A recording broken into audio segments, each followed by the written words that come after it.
Side determination. We are supposed to determine the side of tibia bone, which side of the tibia bone you are holding. There are the following key features you should first recognize on the tibia bone.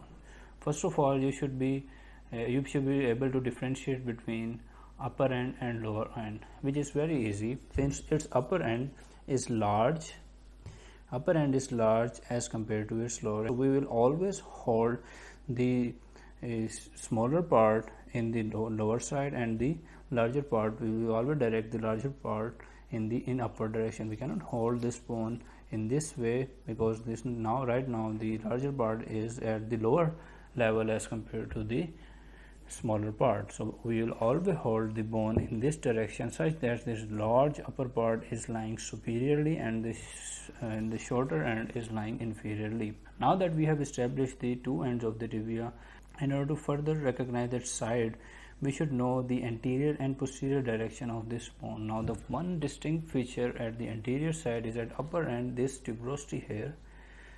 This is called as tibial tuberosity. This is a side where ligamentum patelli is attaching. This is always lying anteriorly. The quadriceps muscles are the muscles of the anterior compartment of thigh. They are attaching via an extension of ligamentum patelli over here. So we will always orient this tibial tuberosity in anterior direction. We cannot hold this bone in this way. Now we are holding the bone, it stands in correct way. The upper end is superiorly, the lower end is inferiorly, but the anterior and posterior ends are now opposite. There is no tibial tuberosity in this side. This is the wrong orientation of this bone. We will orient it in a way that the tibial tuberosity is lying anteriorly. On the lower side, on the medial part of the lower side has an overhanging projection which projects medially downward. This is called as medial malleolus.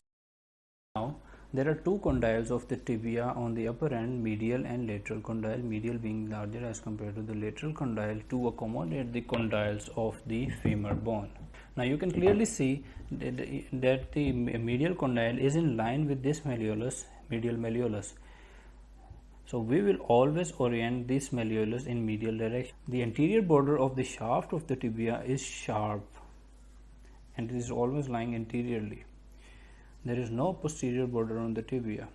All these features are signifying that this is the tibia bone of the right side of the human body, because tibial tuberosity is directed anteriorly. This is the sharp anterior border which is directed anteriorly. This is the upper end which has two condyles, medial and lateral condyle, and the lower end has medial malleolus which is on this direction.